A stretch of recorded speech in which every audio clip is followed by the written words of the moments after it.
ꯑꯍꯥꯟꯕꯃꯛꯇꯗ Manipur story ꯚꯥꯏꯕꯁꯀꯤ ꯃꯥꯏꯀꯩꯗꯒꯤ ꯅꯨꯡꯁꯤꯔꯕ ꯚ꯭ꯌꯨꯌꯔꯁ ꯑꯃꯗꯤ ꯁꯕꯁꯀ꯭ꯔꯥꯏꯕꯔꯁꯤꯡꯕꯨ ꯈꯨꯔꯨꯝꯖꯔꯤ ꯍꯧꯖꯤꯛ ꯆꯦꯅꯦꯜ ꯑꯁꯤꯗ ꯁꯟꯗꯣꯛꯆꯔꯤꯕ ꯎꯃꯪꯗꯨꯒꯤ ꯁꯦꯅꯥꯄꯇꯤ ꯍꯥꯏꯔꯤꯕ ꯋꯥꯔꯤ ꯑꯁꯤ ꯌꯣꯡꯉꯨꯕꯤꯒꯤ ꯅꯨꯄꯥ ꯍꯥꯏꯗꯨꯅ ꯃꯤꯡꯊꯣꯟꯕ ꯂꯥꯏꯔꯤꯛ ꯑꯗꯨꯗꯒꯤ ꯆꯦꯅꯦꯜ ꯑꯁꯤꯅ ꯑꯃꯨꯛ ꯃꯤꯌꯥꯝꯗ ꯏꯄꯤꯁꯣꯗ ꯅꯥꯏꯅ ꯁꯟꯗꯣꯛꯆꯕꯅꯤ ꯄꯥꯕꯨꯡ ꯕꯤ.ꯀꯦ. ꯄꯥꯟꯖꯤꯃꯌꯨꯝꯒꯤ ꯈꯨꯠꯌꯦꯛꯇꯒꯤ ꯅꯨꯡꯉꯥꯏꯔꯕ ꯐꯨꯡꯒꯥ ꯋꯥꯔꯤꯁꯤꯡ ꯁꯟꯗꯣꯛꯅꯕꯒꯤ ꯑꯌꯥꯕ ꯑꯗꯨꯁꯨ ꯄꯥꯕꯨꯡꯅ ꯄꯤꯕꯤꯔꯛꯂꯦ ꯃꯁꯤꯒꯤꯗꯃꯛꯇ ꯄꯥꯕꯨꯡꯕꯨꯁꯨ ꯑꯃꯨꯛꯀ ꯍꯟꯅ ꯊꯥꯒꯠꯄ ꯐꯣꯡꯗꯣꯛꯆꯔꯤ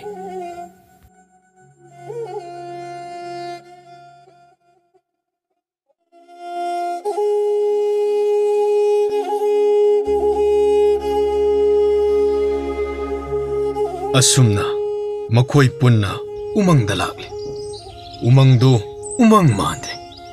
ꯌꯣꯡꯁꯤꯡ ꯑꯗꯨ ꯄꯨꯂꯞ ꯇꯥꯁꯤꯟꯗꯨꯅ ꯈꯔ ꯁꯣꯡꯕ ꯊꯤꯗꯨꯅ ꯂꯩꯕꯗꯨ ꯎꯔꯝꯃꯤ ꯌꯣꯡꯒꯤ ꯎꯃꯪ ꯃꯥꯟꯗ꯭ꯔꯦ ꯃꯨꯅꯤꯒꯤ ꯑꯁꯝ ꯑꯗꯨ ꯆꯪꯗꯨꯅ ꯌꯦꯡꯕꯗ ꯃꯑꯣꯡ ꯇꯥꯔꯝꯗ꯭ꯔꯦ ꯃꯤ ꯃꯌꯥꯝꯅ ꯃꯄꯥꯟ ꯊꯣꯛꯆꯤꯟꯕ ꯃꯈꯣꯡ ꯍꯥꯝꯖꯤꯟꯕꯒꯤ ꯃꯅꯝ ꯃꯍꯥ ꯅꯝꯊꯤꯕꯅ ꯆꯪꯕ ꯉꯝꯗ꯭ꯔꯦ ꯎ ꯃꯆꯦꯠ ꯃꯀꯥꯏ ꯎꯐꯨꯟ ꯋꯥꯏꯐꯨꯟ ꯁꯦꯅꯥꯄꯇꯤ ꯃꯌꯥꯝ ꯑꯗꯨꯕꯨ ꯌꯦꯡꯂꯒ ꯉꯥꯏꯍꯥꯛ ꯋꯥꯈꯜ ꯇꯧꯏ ꯎꯃꯪꯁꯤ ꯉꯥꯛ ꯁꯦꯜꯍꯧꯗ꯭ꯔꯕꯗꯤ ꯌꯣꯡꯁꯤꯡ ꯑꯁꯤꯁꯨ ꯃꯐꯝ ꯃꯔꯥꯡ ꯈꯪꯗꯅ ꯃꯊ꯭ꯋꯥꯏ ꯃꯥꯡꯗꯨꯅ ꯂꯣꯏꯕ ꯇꯥꯔꯕꯀꯣ ꯑꯁꯨꯛ ꯐꯤꯕꯝ ꯀꯥꯏꯔꯕ ꯎꯃꯪ ꯑꯁꯤ ꯃꯃꯥꯡꯉꯩ ꯑꯁꯨꯝꯅ ꯇꯧꯔꯝꯕ ꯅꯠꯇꯦꯀꯣ ꯅꯨꯡꯁꯤꯗ ꯃꯇꯝꯗ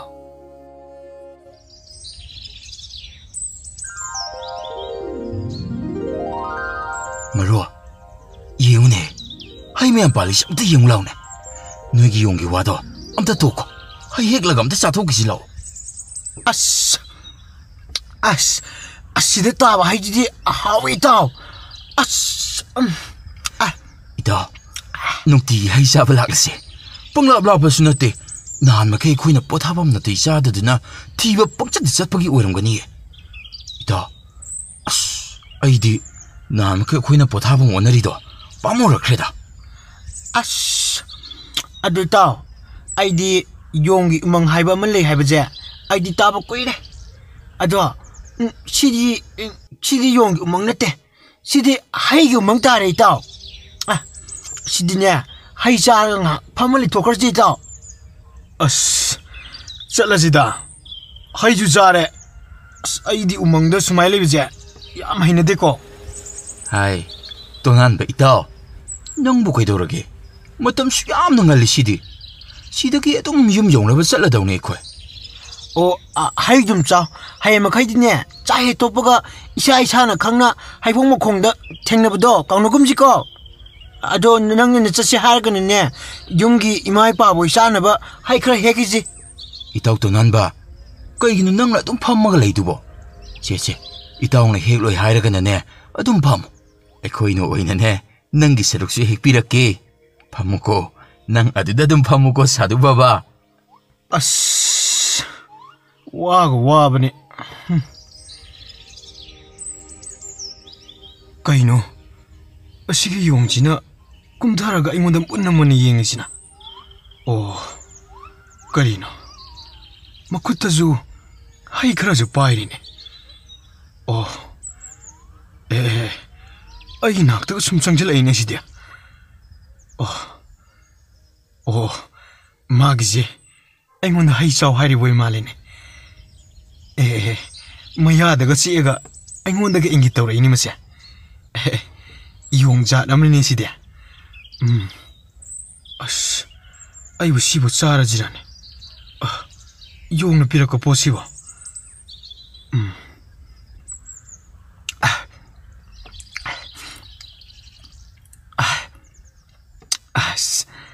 ꯍꯥꯎꯈ꯭ꯔꯦꯗ ꯑꯣꯟꯊꯣꯛꯅ ꯏꯇꯥꯎ ꯃꯌꯥꯝꯅ ꯎꯃꯪꯒꯤ ꯍꯩ ꯍꯥꯎꯏ ꯍꯥꯏꯔꯤꯁꯤꯗꯤ ꯇꯁꯦꯡꯅꯃꯛꯀꯤ ꯍꯥꯎꯖꯥꯠꯅꯤꯅ 마기 끝이네 수옥보다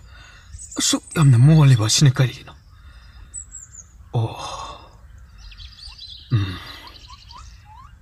아이씨 앙악범마 칼기 용리드나 시대 아이 마이마 아이 싸나 보이르 말리네 마나 우탁다가 가칼리브시대 우사가시 노모가 아이 마얌 기타레네 시대 ꯑꯁ ꯀꯩꯒꯤꯅꯣ ꯃꯥꯅ ꯑꯩꯒꯤ ꯈꯨꯠꯇꯒ ꯄꯥꯏꯔꯤꯁꯤꯕꯣ ꯀꯩꯅꯣ ꯃꯥꯅꯒ ꯁꯤꯡꯉꯤꯁꯤꯕꯣ ꯑꯩꯉꯣꯟꯗꯒ ꯃꯌꯥꯝꯗꯒꯤ ꯈꯔ ꯍꯦꯟꯅ ꯁꯤꯡꯕ ꯌꯣꯡꯗꯤ ꯑꯣꯏꯔꯅꯤꯁꯦ ꯃꯁꯤꯒꯤ ꯌꯣꯡꯁꯤꯕꯨ ꯑꯩꯉꯣꯟꯗ ꯇꯧꯁꯤꯟꯅꯔꯒ ꯈꯣꯠꯇꯧꯔꯤ ꯖꯥꯠꯂ ꯃꯥꯏꯁꯤꯕꯣ 마기제 하이 안 빠는 머럭더니만 보이제 오 자오 하이리 말이 내곤다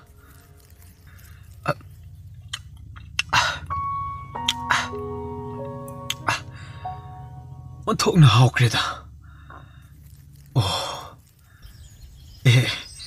밤다 그래네 뭐 밤지 하이리 말이드나 ꯒ꯭ꯌꯥꯟ ꯇꯥꯕ ꯌꯣꯡꯗꯤ ꯑꯣꯏꯔꯅꯤꯁꯦ ꯑꯁ ꯍꯧꯖꯤꯛꯀꯤ ꯍꯩ ꯃꯌꯥꯝꯗꯨꯗꯤ ꯌꯥꯝ ꯍꯥꯎꯋꯤꯀꯣ ꯏꯇꯥꯎ ꯍꯥꯎꯋꯤ ꯏꯇꯥꯎ ꯑꯁ ꯑꯩꯗꯤ ꯅꯨꯡꯇꯤꯒꯤ ꯑꯗꯨꯝ ꯆꯥꯅꯤꯡꯉꯤꯕꯣ ꯑꯩꯁꯨ ꯍꯌꯦꯡꯗꯒꯤꯗꯤ ꯃꯐꯝꯁꯦ ꯀꯥꯎꯗꯕꯤꯗ ꯑꯗꯨꯝ ꯆꯥꯕ ꯂꯥꯛꯀꯦ ꯈꯜꯂꯤꯅꯦ ꯏꯇꯥꯎ ꯑꯗꯣ ꯇꯣꯅꯥꯟꯕꯗꯤ ꯃꯥꯗꯤ ꯂꯥꯛꯎ ꯌꯥꯒꯗ꯭ꯔꯣ ꯇꯣꯅꯥꯟꯕꯗꯣ ꯈꯪꯗꯦꯅꯦ ꯉꯁꯥꯏꯁꯨ ꯍꯩ ꯆꯠꯄ ꯍꯩ ꯍꯦꯛꯎꯁꯦ ꯌꯥꯗꯦ ꯉꯥꯏꯈꯣꯅꯦ ꯏꯇꯥꯎ ꯌꯦꯡꯉꯨꯅꯦ ꯇꯨ ꯇꯣꯅꯥꯟꯕꯁꯤ ꯌꯣꯡ ꯑꯃꯒ ꯐꯝꯃꯤꯟꯅꯗꯨꯅ ꯍꯩ ꯆꯥꯔꯤꯁꯤ ꯑꯝꯇ ꯌꯦꯡꯉꯨꯅꯦ ꯄꯥ ꯀꯗꯥꯏꯗꯒꯤ ꯌꯣꯡꯅꯥꯎꯅꯣ ꯁꯤꯅ ꯀꯩꯅꯣ ꯃꯥꯅ ꯇꯧꯔꯤꯁꯤꯅ ꯍꯩꯒꯁꯨ ꯄꯥꯔꯤꯗ ꯍꯦꯛꯂꯝꯃꯤꯅꯦ ꯍꯦ 후란바 사두 용신이 그다이득이야 마이제 용매한테 난 더 보이름니 이제 이따 마기세 에이 또난바 낭딩아 사이마카이 용어씨가 판민에드나 하이샤리바 오이리고 이따 없다 용씨 하이 옴다 뭐 시기 용시 미우시다바 뭐 통나 레이브 용 이런 거니지 콩빵을 까오게 마시 저러면서 어이 잘로네 또난바 용도 낭 어둠 레미네도 까이기노 자 용지 마이 마트 막 그거 종들 짱그래니 또 호이네 이따 레이똥 그거 치라 톰슬로 따오지 아이 또난바 낭뭐 못들 나오 하이브니네 용도 타도 오모니 낭보 아스 따오누베 있다 그래서 독자다바 용지도 까이는 너희도 이드보 에이 따 요 사치자 징이게 하이드가 미 맞다 마도 종실리지 용제 따라이 용이다 호이네 이따 용세 따똑 얌나 하이버지 이번에 또난바 이따 또난바 하이싱아 시부 이따오는 해오브로 나트라가나 용어 신의 해이브로 앞다 커문이 낭보 용이 나기 맞담지다 용지가 어떡나 투나 에이 자칠라오 까나디 용도 콩빵 꼭실러무 오호호 마야두다 꼭실로 마마이도 빠르게 락드는 친구네 또난바 낭보 마삭지가 용이가 아니야 이따 너희 두마인 떠오르면 용지 끼래버니 이따 너희 두마인 떠오르니까 아이 서럽거니 이따 또난바 낭 얌남 티고 아이코이 낭나 빠이바 봇 감다 짜로이 하이시니 마시 사이니 간set기 마시 잘 라오미 또난바 낭보 잘라시미 마시 용이 아마 뜰래르게 하이들가 잘 짜이니 빠빠 간살로 이따 간지 이따 이따 안 뜰래요 거니 아코 이따 혹시 용기도 타와 있다 그런 말이지 이제 아씨 구멍도 꿰네 레금지 하이람도다 속옷겠니 강제 도시대 아드디 머릅 또난바 낭 용아두가 좀 레이라바니나 아코이나 하이바수 야드라바니나 꼬낭 레호키게 하이브라 아코이 잘라마게고 하이 아코이 잘레고 낭 용도 만학득이 못당디 난 토가 라오 그이도보게 낭보 이따 라오버세 하이에 물라키도니바 세 마모분이세 하이에 묵네 라가 파민네로버세 까이노바 낭나 용시다 또얌나 타와이 따리바시부 또난바 라오버세 잘라지바 또난바 아이 와마 한기니 용한테 신비 아무때 토럭트로 나때바 마시기 용시 까땅 토럭이바 시부 아따이디 가다이 자크라바 어두가 시기시나 까돔덕이 토럭리바 강대 아이쇼 우대 아이는 또 민나 밤늘을 내링아이다 서로 라오 뭐 권하면 따야 해두나 아이니 이행로보니 이낙다 해야니 빠이두나 말레름보니 낭디 용시가 얌싸나이네 이따 용호 용진이 그 딜리 또 아직 우탁들로 납나네 용진제 하이마 이따 ꯃꯁꯤꯒꯤ ꯌꯣꯡꯁꯤꯗꯤ ꯌꯣꯡꯁꯤꯡ ꯑꯁꯤꯒꯤ ꯃꯔꯛꯇꯒꯤ ꯈ꯭ꯋꯥꯏꯗꯒꯤ ꯁꯤꯡꯕ ꯌꯣꯡ ꯑꯣꯏꯒꯗꯕ ꯃꯥꯜꯂꯤꯅꯦ ꯃꯥꯅꯤ ꯍꯣꯏꯅꯦ ꯃꯥꯅ ꯈꯨꯗꯣꯝꯕꯤ ꯊꯤꯜꯂꯤꯕ ꯑꯁꯣꯝꯗ ꯉꯁꯥꯏ ꯃꯈꯩ ꯑꯩꯈꯣꯏꯅ ꯌꯦꯡꯕꯗꯗꯤ ꯚꯥꯞ ꯑꯣꯏꯁꯤꯜꯂꯨꯗꯕꯒꯤꯔ ꯀꯔꯤꯅꯣ ꯑꯃꯠꯇ ꯎꯗꯦ ꯑꯗꯨꯅꯦ ꯑꯗꯨꯒ ꯅꯞ ꯅꯞꯇꯅ ꯂꯩꯔꯤꯕ ꯃꯌꯥꯝꯁꯤ ꯏꯁꯛꯄꯤ ꯆꯗꯝ ꯆꯗꯝ ꯌꯥꯟꯕꯒ ꯃꯥꯟꯅꯔꯦꯅꯦ ꯏꯇꯥꯎ ꯍꯣꯏ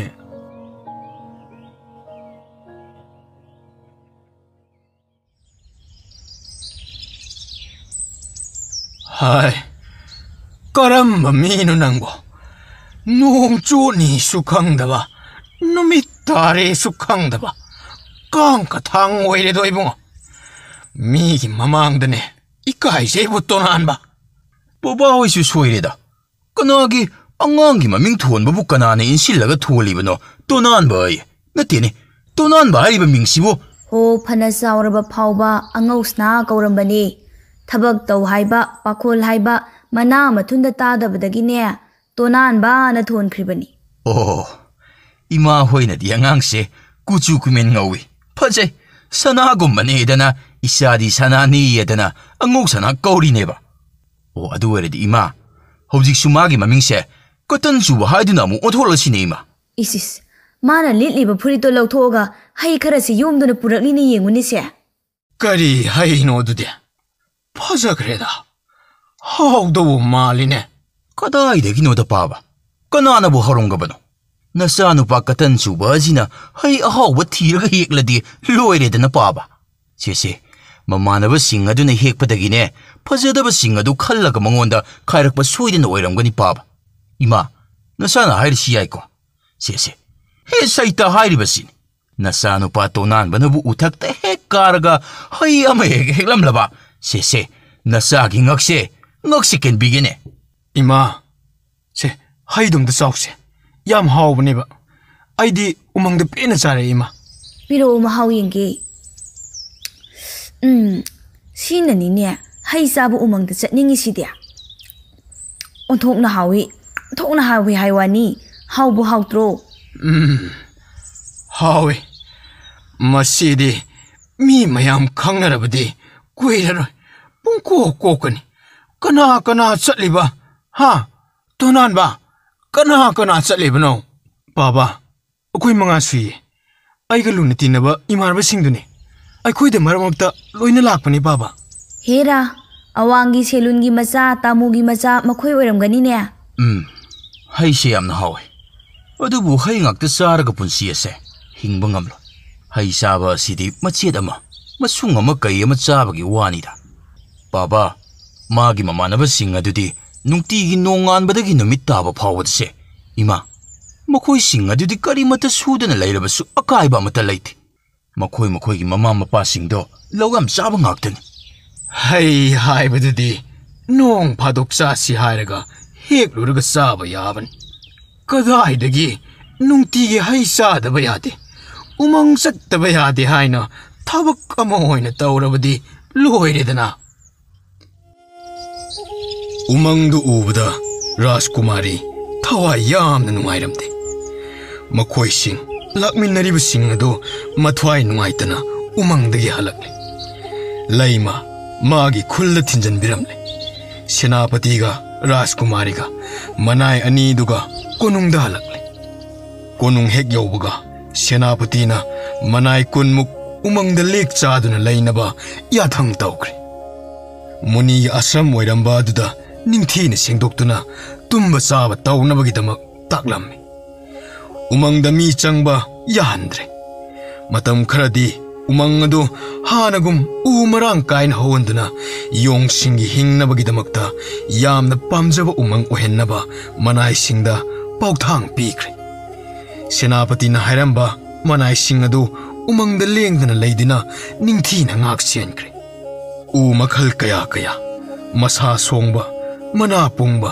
ꯂꯣꯏꯅ ꯊꯥꯗꯨꯅ ꯎꯃꯪ ꯑꯗꯨꯕꯨ ꯍꯥꯟꯅꯒꯤ ꯐꯤꯕꯝꯗ ꯍꯟꯖꯤꯟꯅꯕ ꯍꯣꯠꯅꯕꯗ ꯃꯅꯥꯏ ꯀꯨꯟꯗꯨꯒꯤ ꯃꯊꯧ ꯑꯣꯏꯅ ꯄꯤꯔꯝꯃꯤ ꯎꯃꯪ ꯑꯗꯨꯗ ꯀꯅꯥꯃꯠꯇ ꯆꯪꯍꯟꯗꯕꯗꯒꯤ ꯈꯨꯟꯖꯥ ꯃꯌꯥꯝ ꯑꯗꯨ ꯅꯤꯝꯐꯨꯡ ꯉꯥꯡꯅꯩ ꯎꯃꯪꯁꯤꯕꯨ ꯅꯤꯡꯊꯧꯒꯤ ꯎꯃꯪꯂ ꯃꯅꯥꯏ ꯃꯁꯦꯟ ꯃꯌꯥꯝꯅ ꯊꯑꯣꯏꯅ ꯁꯪꯗꯨꯅ ꯂꯩꯔꯤꯕ ꯑꯁꯤꯕꯨ ꯈꯔ ꯑꯃꯅ ꯑꯁꯨꯝꯅ ꯍꯥꯏꯅꯩ ꯑꯁꯤꯅ ꯐꯩ Kadai asang thang chingjang paiduna yaning ba u pangyan dia thatuna u mata hogdre ne se yong su leiba hinadre matam mamada yong gi umang hainaram bado mi umang hai yare ne mi gi umang ni karino hana dagi leibak asigi senapati oribasi umang sida yong ka leminaramba aduni dana adudi leima gi damta sangsar pum kaukthoglaga leima sangjabagi wani haujiti senapati oikhre hukum tawtharak libasini kanana umungda changmangam libage haujipo farabsu phatrabsu tonan base leibak asigi senapati oirabani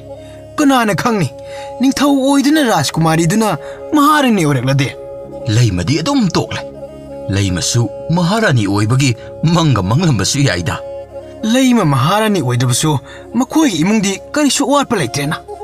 senapati na tumin manai tharaktuna pitharak libasidi adubani maro leimase nongmadi soidana leimasi oirakigani senapati na leimagidamakta tawkibasingdo nokoisu khangdro noisumda khallaga yengune lapkrabo konong adudagi ngahak leitana laktuna leimabu unaribado nati nokoibu khangdraba ningthaugi machanupina tonanbabu kasum sangdagi thadokhanduna senapati babu ohenkribani tonanbabu magi baro oigadabagi tawribanine aina haiba yeng tonanbse Rajkumari soidana lawgani madudi thasade maro yone chahi kayano tonanbana leimagi wakhalda kangaunaribase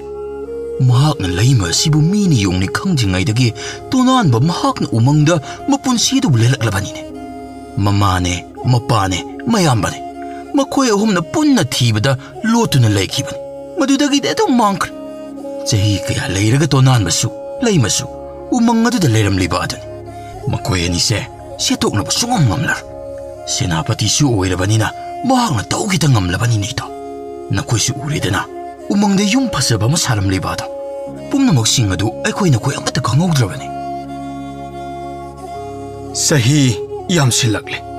ningthau maharani lebaki wayen pathap ki thau pumba senapati na pukrabaso pungningda nungaiba iphang phangdri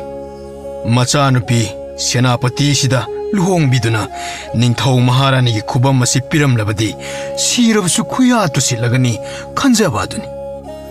ningthau na maharani da afam si haudoi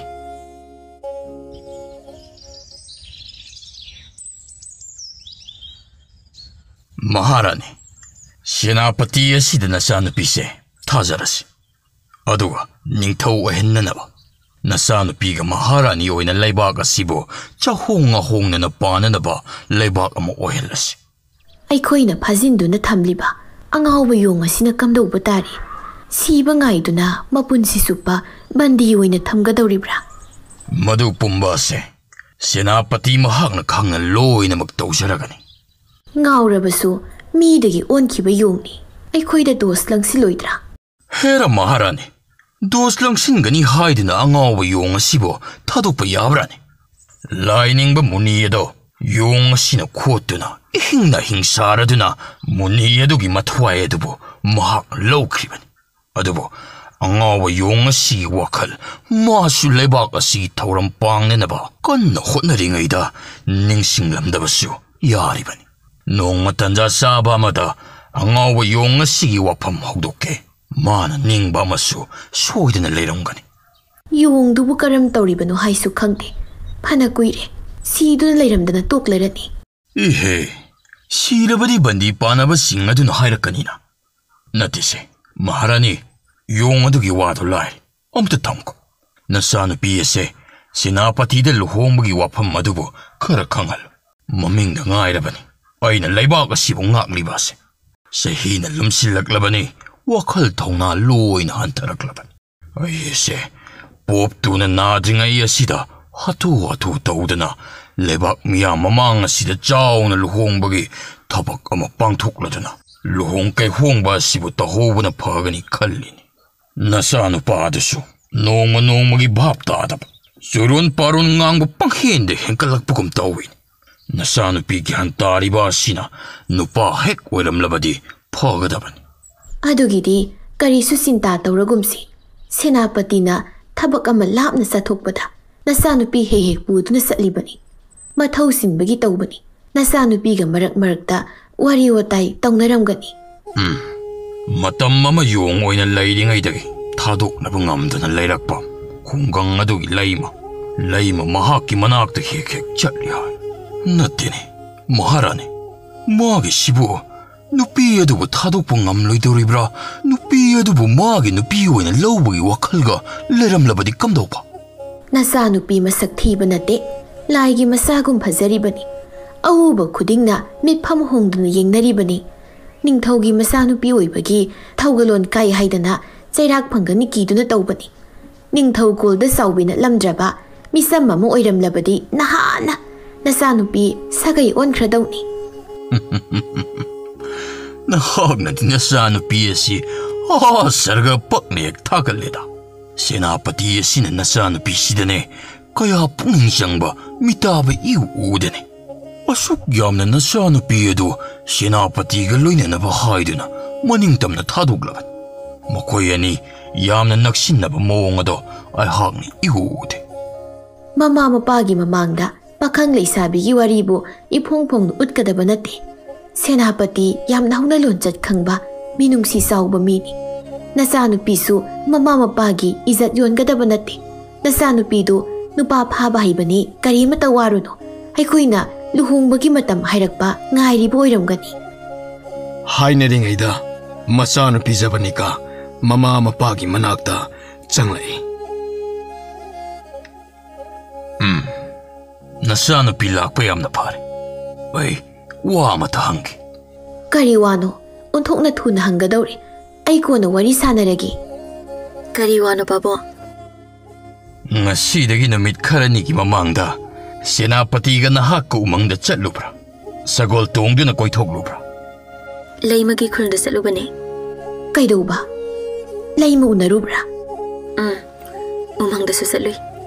Oh, umang adudi karam tahori. Yongham sing aduna chong panduna sanasaba adu yengbada onthokna nungaibanida.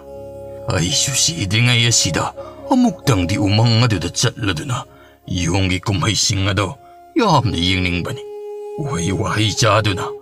umang manungda yongyam adugi marakta pamladuna nungaikrabanida. Pugning ase santi oibagam tawi. Pabo, umangda mi mayamna usingdo yanbadagi mari ko haure. Hausi umang semnaba mi kunmuk umangda mathaw hawnakre. Kari haiba. Karigi yan thatliba usingdia. Yung singdo tungpham leiramlaroi. Ihang hangaurabra. Thugreda. Senapati mahagna umangla chattaba kayam kuirabano. Adubu gyan laiba senapati ni. Mana pomnamak loinamak phanaba silakani. Umangi wadudi araibani. Senapati gi mathawni. Mana thokpa phanaba silaani. Hausik napabunga igana pamlibase yamna thuba natrabasu ikuidana senapatida laibak asiki ningthau khubam sinabani. Aduga nangna maharani oihannaba. Masida isanupi nangbu thaza yonsabayi wafam lakadoribani. Hausik nakhoyanigi wakhallondo madu karino haiba sengna tam.